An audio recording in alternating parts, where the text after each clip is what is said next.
welcome to this episode of Authentic Achievements, where it's my absolute delight to be joined by the fabulous Susan Fry. Susan, welcome. Thank you. I'm glad to be here. Oh, I'm so looking forward to this conversation. I know we always get really stuck in and you've got such great insight. But before I get carried away, let me share with the audience listening and watching a little bit more about you. So Susan Fry is a seasoned executive coach and transformation expert with nearly 3 decades of experience in helping individuals optimize their personal and professional lives. She blends health, wellness, and business acumen to enhance performance and productivity, boosting cash flow in business. Central to her approach is the understanding that true success arises from self-love and holistic integration of physical, emotional, mental, and spiritual dimensions. Through her Simply Love process, Susan addresses core beliefs holding clients back, guiding them to unlock their full potential. She's also a mother of 4 and an avid pickleball player. Susan is a beacon of inspiration and empowerment. I mean, what an amazing journey you've already had. But could you share with us a little bit about the journey you've been on so far? Well, I have been, I painted years ago when I had my 4 children at home, love what I do and do what I love. And I follow that motto. And so sometimes not sometimes, most of the time it's outside of the box and thinking. But it's when I discovered having the joy that comes from being who you are that, I started sharing it. I love that. It's so true, isn't it? We've got the one commodity that we've all got that is priceless is time. It's the only thing we can't buy more of. And so spending it doing things we love instead of spending it doing things that we hate sounds super simple, but it's not that easy, is it? No, it's not always easy. It's just becoming more aware. And I think as you become more aware and present, you can do it. I think it is very easy. It's very simple, but it's not always easy. And I think it's ourselves that get in the way.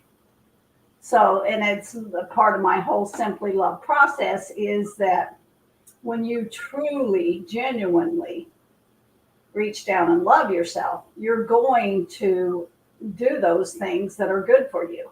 But the problem is a lot of it's the subconscious. People don't think about loving themselves because their subconscious mind is canceling it. Yeah. That makes any sense at all. No, it does. It makes total sense because I think I was reading somewhere that we create our sort of blueprint when we're 7 and we enforce it at 14 and we embed it at 21. And unless we go back and look at whether or not it still serves us, we're basically running on outdated software that is very often getting in our own way. And I certainly had to go on a journey to update my software in the last 10 years when I realized actually I was the problem. I was the thing holding me back because I was busy giving to everybody else, but I wasn't ever doing any self-care or any self-love. And that felt selfish to do. So every time I tried to do something for myself, like, no, being selfish, go and do something for somebody else instead. And it was a big journey of discovery to go and find out how to actually like myself because I've not worked out yet how to get away from me. Wherever I go, I go. So I realized that needed to become a friendship and not a frenemy. So how do you help people get started on that journey? Well, first of all, you got to find out what you want, and you ask people what they want, what they truly want. And and a lot of times people are going after things that they don't want. Yeah. And, a good point is, and then look at what's holding you back from having it. Because a truly empowered woman really does love herself and give herself what she desires. And, so the way I do it with my process, though, is I help people to become more aware. And I do an assessment that helps me to see what's holding them back subconsciously. What I've found is that most people, we all want to be loved. We all want to be successful, free. We all want to be happy. And, my whole life, I was trying to earn that, trying to prove myself. And I work with a lot of women now that they'll climb that ladder of success and find out they're on the wrong wall. They're not fulfilled. And my process is really a very simple, powerful process that just leads to greater awareness and real self-love. And unless you can really genuinely love yourself, when you do, you unleash a power within yourself. But the way I do it is I first identify their self-defeating loops, habits, patterns, behaviors that are keeping them from loving themselves. Because like most people nowadays, when you say self-love, they think of taking care of themselves. Yeah. And it's not just about that. You are loved, and you are part of this universe that's held together with love. But I find that most people don't just naturally automatically go there because they've got these subconscious beliefs. It's like, no, I've been hurt before. Yeah. I'm not going there. Just like I came from a pretty traumatic childhood, and what I saw mom and dad was hurting each other. So in my mind, love hurts. So I'm keeping it out. Yeah. I'm receiving it. But I can go and earn it. I can go please everybody. I can go prove myself. I'm safe there. The subconscious mind will do anything to keep you safe. Yeah. So my process is really simple. It's just you got to first identify that, then you reprogram the brain. You learn to genuinely love yourself. I have several things that we can do, but does that kind of give you a general idea? Because I think one of the things that I've found over the years with people is we're not very good at knowing what we want. We know what we don't want. So, I speak to that many clients who've set their goal in the negative. I don't want to have a lack of sales. I don't want to be going great. I don't want to be doing this. And you're like, what do you want? Because the subconscious brain has no sense of humor, does it? What if you tell it, it's going to take you there like a sat nav. So if we're focused on what we don't want, we're going to get more of it, aren't we? Right, exactly. Same when you're talking to people. Do you find one of the big problems is understanding first what it is they really do want rather than what it is they really don't want? Well, a lot of people think, or the hard ones are a lot of people that think they know what they want because they're defining themselves by this image outside themselves. Yeah. Who you are, truly, if you connect to who you are, you know what you want. Yeah. But too many people are defining themselves by their choices, their mistakes. They're trying to be somebody that they're not, or they're trying to be somebody that they think they should be. And so if you're trying to be out here, most people don't know what they want because they're not connected internally. And when I say I look at a person on all four levels, physically, emotionally, mentally, and spiritually, because if you don't know who you are, so a lot of times I back up way back and I say, okay, first of all, you have to choose. Yeah. You have the power of choice. A lot of people don't know that they can choose to know who they are. And they've got to choose it. They've got to look at, who am I? They got to know. And I have a who am I paper that I do with people, and I have them write out a 3-page paper. Who am I? Physically, emotionally, mentally, and spiritually. And if you do that humbly, you'll know who you are. Then I say, okay, after you write it out, wait 72 hours, write it again. And who am I? The next time you do it, it won't be as long. And then I have them do it one more time. If you write out who you are, physically, emotionally, mentally, and spiritually, that paper will be worth more than all the gold in the world. Yeah. Because when you know who you are, you'll know what you want. Yeah. And when you know who you are and what you want, you do want to choose to love yourself.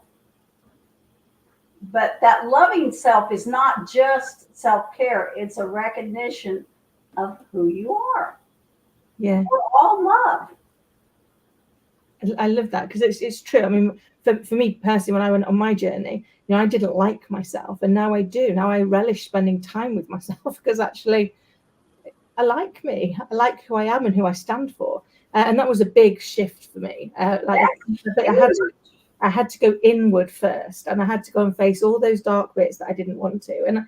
And for me, one of the hardest things to admit was all of these things that I'd used as excuses to not move me forward. Well, they might think this, and they might think that, and they might think the other. Was actually me. Those people didn't think that at all. I never even asked them. I'd never given them the actual respect to ask them what they thought. I instead created what they thought, and then used it as a reason to not move forward. And so for me, it was quite a tough process to go through, but a joyous one when you get to the other side of it, and when I can genuinely say, now I like myself, and I can appreciate myself. And the shift for me personally, when I first started, I was asked to say 3 things that I appreciated about myself, and it was the most excruciating half an hour of my life. I couldn't come up with anything. Everything I tried. I've got great friends. That's not about you. I've got amazing family. Yeah, that's not about you. And I literally was rocking, going, I can't think of anything. And I eventually came up, after half an hour, I came up with, I've got quite nice eyes. I mean, I'm embarrassed to say that that's how bad I was. Well, a lot of people are that way. Yeah, I hated myself until my 30s. Didn't even know it. No. I was just out to prove myself worthy, trying to earn the love. I got real good at it. Yeah. Okay. But it leaves you empty. That's where all these women are burnt out now. Yeah. Because they're not doing really what they want. They're not being who they are, and they're not really loving themselves. Self-love is just a recognition of who you are. But let me give you the side note. What once you experience that, it's pure joy. Yeah. And you'll always come back to it. Yeah. You always get better and better and better at recognizing, oh, who am I? And accepting yourself in all your imperfections and flaws and mistakes. You're not your choices. You're not your mistakes. You are who you are. You are who you were born to be. And here's another. I talked to a lady earlier who, is trying to be this good person. Well, if you can't be somebody then who you already are. The transformation comes when you accept yourself. It's so simple, but so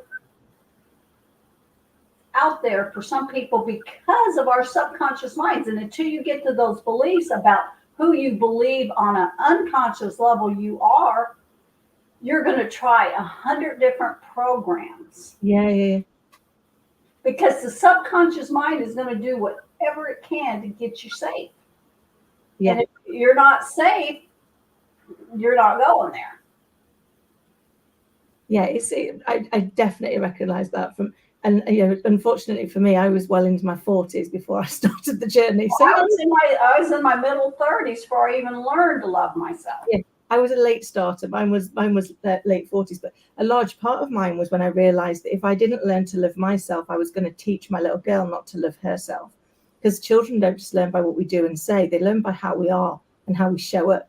And so for me, she was my catalyst, which was, if I don't want to leave the legacy that she does this to herself, I've got to fix doing it to myself. And I've got to find a way of loving myself so that actually I can teach her to love herself and to distance. I love what you're saying about that, you're not your choices. I don't say like that's naughty or that's good here.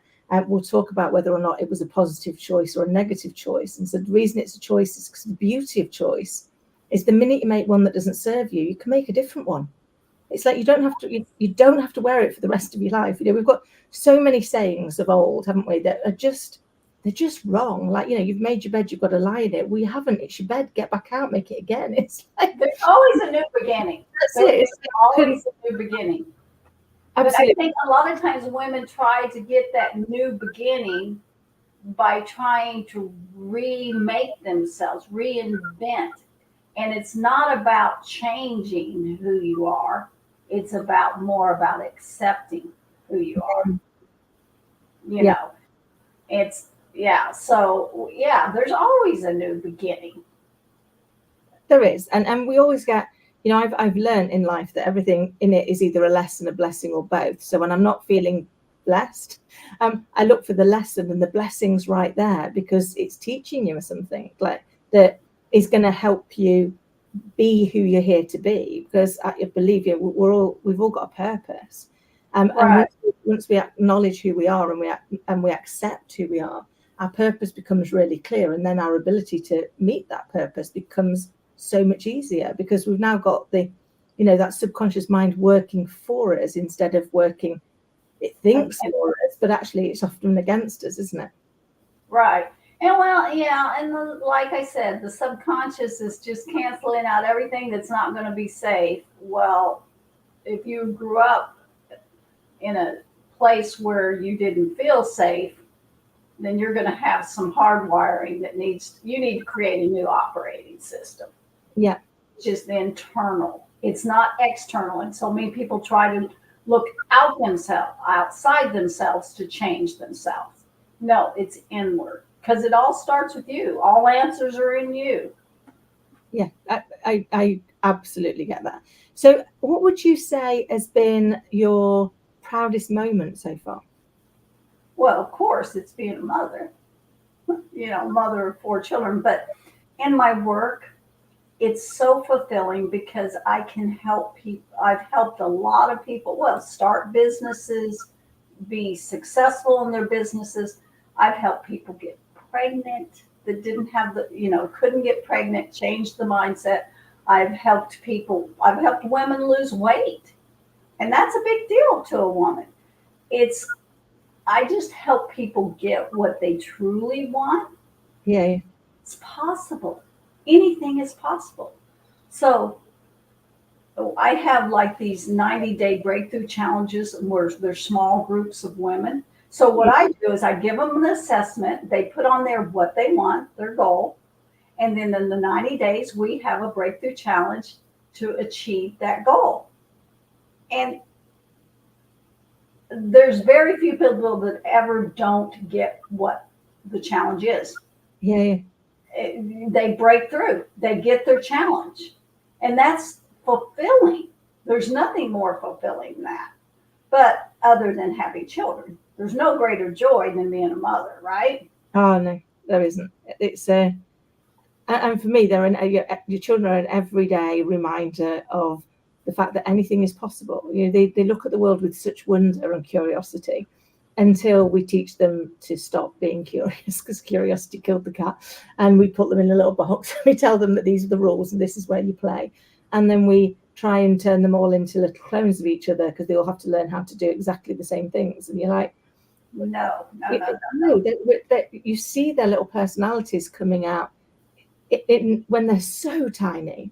And you kind of just look at that and go, that's the bit you've got to keep hold of, isn't it? That you should be whoever you're here to be. Well, when my children were born, I had home births. I had 4 home births. And when they came out and I looked at them, their personality, when they came out, is the same personality they have today. Yeah. You can't change it. Well, no, it's weird. I mean, I remember with Scarlett when I was pregnant, we used to play this little game because I read somewhere that if you start communicating with them when they're in the womb, it helps them to be better communicators. So we'd have this little game where I'd say something and I'd poke a part of my stomach, and then I wouldn't say anything else until she kicked or punched where I'd been, and then we'd go and do it somewhere else. We did it every day, which was fine until one day they were trying to actually get a heartbeat, and I was like, oh, sorry, she thinks she's playing a game. Every time they were going, she was moving somewhere else because she thought that was the game we were playing. Oh my goodness! But And but you kind of get it and go, that mischievous, cheeky little personality was there even then, because it comes. I think our journey is always back to ourselves, isn't it? Yes. And there's journey back to ourselves faster than others. But once we do journey back to ourselves and we become who we are supposed to be without all of the labels and the shackles and the external challenges, that's when we really do build that life we dream of. And everyone's life dream is different to everybody else's, isn't it? It's like It's so different. Yeah. We always want to look over our shoulder what our neighbour's writing in case we get it wrong, because it's like, well, that's their dream. It's not, might not be mine. It doesn't have to be the same. I think learning to break away from saying, actually, I might want something different, and that's okay, because we are all unique, aren't we? Yeah, extremely. All four of my children are completely different. Completely. Yeah. And you can't change it. You can't make them anyway. Well, no, because they're here to be who they're here to be, aren't they? So what would you say has been your greatest lesson so far? My greatest lesson that you can't control love. I tried forever to control love. And I remember one time with my mentor when I went through my divorce and I had all these emotions, and I'd go to him and I'd say, well, he did this, he did that. And he'd say, well, so-and-so will be who he is. Just let it go off your back. You don't have to go into emotion over it, right? And then I thought, I said, Larry, I got a great idea. Just take away the love, and then I won't go into the emotion anymore. And he looked at me and he's like, Susan, you cannot control love. And I've since learned that you cannot control a good man either. So a lot of times women get in there and they try to control a man, and a good man will not have anything to do with it, or vice versa. But, you can't earn love. You can't be perfect to be loved. You can't try to prove yourself worthy. I would try to prove myself worthy of God's love. I'm going to do this, this, and this. I'm going to be perfect. And then but really what I was seeking was validation. Yeah. So I was thinking that love really was validation. So I would do all of these things. There's plenty of counterfeits to love, but love you can't control. You cannot control pure, true, unconditional love. And that's when you have to learn to submit and surrender. So yeah, you can't control it. You have to submit. And when you've been hurt in the past, you do not want to submit. Yeah. And and a lot of it's unconscious. I don't go around thinking, I'm going to control love, but I was busy trying to earn it. I was trying to look good. I was trying to be perfect. I was trying to get all these achievements. I would play sports as a little girl, and like 4 and 5 years old, with boys 5 years older than me, because my brother was 5 years older than me. I would literally catch the ball on the other side of the field. I didn't have any mind to stop me, but I did it to get that validation, that approval. Yeah. And I was super good in sports, super good, because I learned, run, Susie, boom, you get that love. It's funny how we create these, and then we become self-fulfilling prophecies, don't we? What we tell ourselves is going to be what happens to us, because our subconscious brain tries to help us to achieve what we're telling it. It's just often we're not telling it what we want. We're telling it the exact opposite of that. And I get that whole, that when you get external validation, it doesn't matter how much external validation you get. It won't mean anything until you can internally validate yourself. Has been one of the things I learned. And the thing about it is I can guarantee you one thing. When I guarantee my clients one thing, 100% sure, that anything built upon control will eventually crumble. Yeah. So these people go in, and these women, businesses, or marriages, 20 years after marriage, and they're like, I don't know what happened.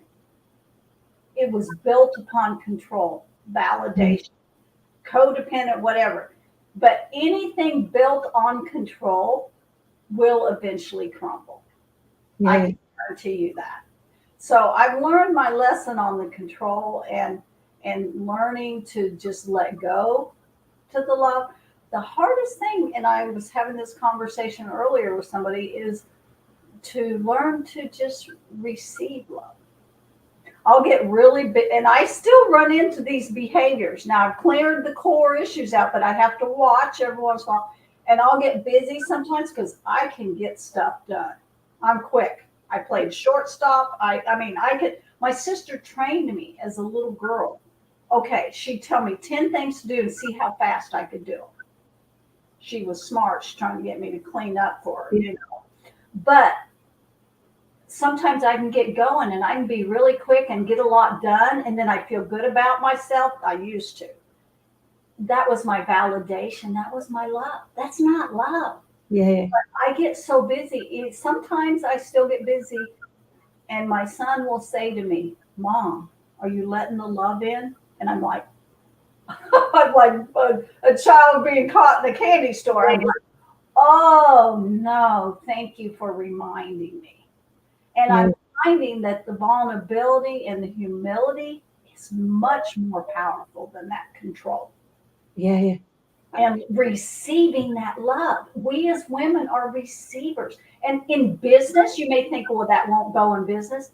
It takes you 100 times farther when you receive. Yeah. And it's funny, isn't it? It's one of the things that we can find so difficult. And I certainly I was a very good giver and a very bad receiver. And I didn't realize the impact I had on other people as a result of that as well, because they would give you like great feedback, or they'd give you like the gift of something, and it was as if you didn't want it. And that wasn't true. It wasn't because you didn't want it. It's because you didn't feel you deserved it.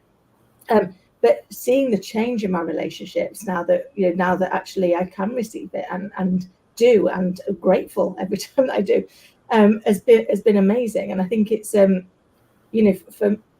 I think it is. It's moving that part around. And one of the things I learned about leadership is the first thing you've got to do is get comfortable with the uncomfortable. You're never going to be in control. You're never going to be in control because people are messy, and they won't follow the rules all of the time. And things will. They're imperfect. Yeah. They're human. Because that's what we're supposed to be. So unless you can get comfortable with the uncomfortable, which is there will be an unknown, something will get taken out of your hands. You will get to, you'll have to roll with the punches sometimes. Then actually life becomes so much easier when you do that. I remember doing a big redundancy program and saying to the board the day before, and they were like, Kim, are we ready? And I was like, ready as we'll ever be. And they did look a bit horrified. They were like, what do you mean? Should we cancel? And I said, well, no, what I mean is we're going to tell 1,800 people their jobs are at risk tomorrow. I have no idea what that piece of information, when added to the burden they're already carrying, is going to do. Nor could I ever know. So all I can do is be there for them, hold the space while they process however that works for them. I said, because that's what we've got to do. We can't control it. What we can do is be there, be who you are, be present. Be present, be intentional. That's what you've talked about a lot, throughout the podcast, is making an intentional decision about what we're choosing. And therefore you've got to be much more present to it, haven't it? You've got to be much more aware of not just, I was thinking everything, there's a cost of doing something, but there's a cost of not doing it, and actually looking at both sides of that equation before we move. Even if we do that at speed, and I think we're very similar. I do a lot of things at speed. My team used to hate Fridays because I worked from home on a Friday, and they'd be like, by lunchtime, you've bombed us with all the work that we put on your desk all week because you've been busy. And then you've turned it around and put it all back on ours by lunchtime. And I was like, well, that's been helpful. They were like, no, we hate Friday. We're like, send her out somewhere so she can't do as much work. But again, that was back to how I deemed my value before. Yes. And now that you've changed that, you kind of go back, you look and go, imagine if I could go back and change that. So on that note, if you could go back and give your younger self, a piece of advice, what would it be? Stop trying so hard. And like I said, it would be to let the love in. Just it's not, I don't have to try so hard. Yeah. Which trying so hard is the overthinking, and it really is, and just letting the love in, because it's a different world. When you've grown up trying to control everything because you want to be safe, and to let the love in, it's a different world. So, but it's a beautiful, I mean, the love is all around us. Yeah. And it sounds, some people would say cheesy or whatever, but love is where miracles happen. And when you have that love and open your heart, it has a way of working things out that we could never do. Life has got your back. Yeah. And it's really not that complicated. It's us that's making it complicated. So I would tell I remember as a teenager thinking I was ugly. And I'd have gobs of guys around me as friends because I thought I was ugly. I wasn't letting the love in. You know what I'm saying? Yeah. And it holds us back. And we don't let the love in because we don't realize that we are love. Yeah. That we think, I used to think, oh, well, I'm bad this or that. And so until you get to those core beliefs, you can do all this self-help work. I hate to say it, the self-help work to out the guru. But when you get to those core subconscious beliefs and really see that, the ones, we all have them. I don't care. I've talked, there's people that come from very good homes and still there's subtle underlying generational things that come through, and they have a hard time seeing, oh, I had a good childhood. Well, we still have these beliefs about ourselves. And a lot of people do not see that these underlying beliefs, and they do all of this stuff. They work their guts out, and all to find out, they climb that ladder of success and they're on the wrong wall and not fulfilled. I worked with a lot of people that aren't fulfilled. I've worked with people that are incredibly talented and they can do just about anything. But that deep down inside, they're missing. And so I would tell just let the love in. Yeah. But I would tell my younger self, you are loved. I'm part of this love that's that holds the universe together. And lately I have been coming out more. And now you may say, how does that work in business? Well, in business, when you can get a person aligned with who they are, they know who they are, they will know what they want, they're humble. When you truly love yourself, you're humble. Yeah.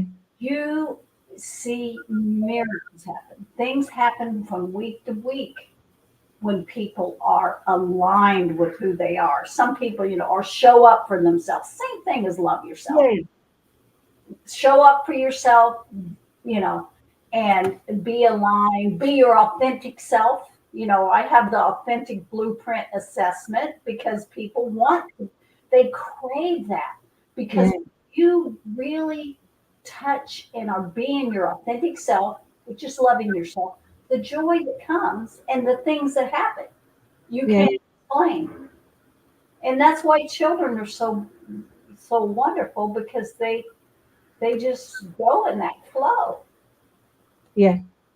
No, I so get it. Susan, I could literally chat to you all day, but I'm conscious that we are running out of time.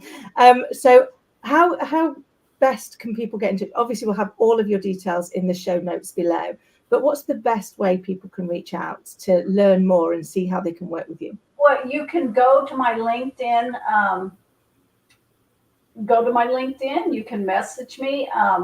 You can take my authentic blueprint assessment, and then when you get through taking it, at the end of it, it'll take you to my calendar, and we can schedule a time to go over the results, get to know each other. Or some people will just do a discovery call. You don't have to do the assessment, and we can get to know each other.